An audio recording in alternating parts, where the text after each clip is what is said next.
Delta DVT 14 SS2 PLC. This is working on dripping light. This is my setup for the input.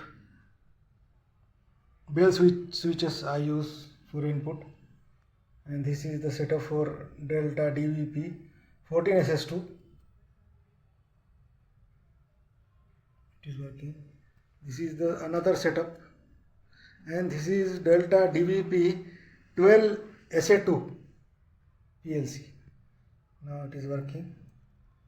I made automatic lights, the same arrangement, and I use also the bell switches for input. And this is the new PLC Delta DVP 12SA2. Both PLCs are working here. You can see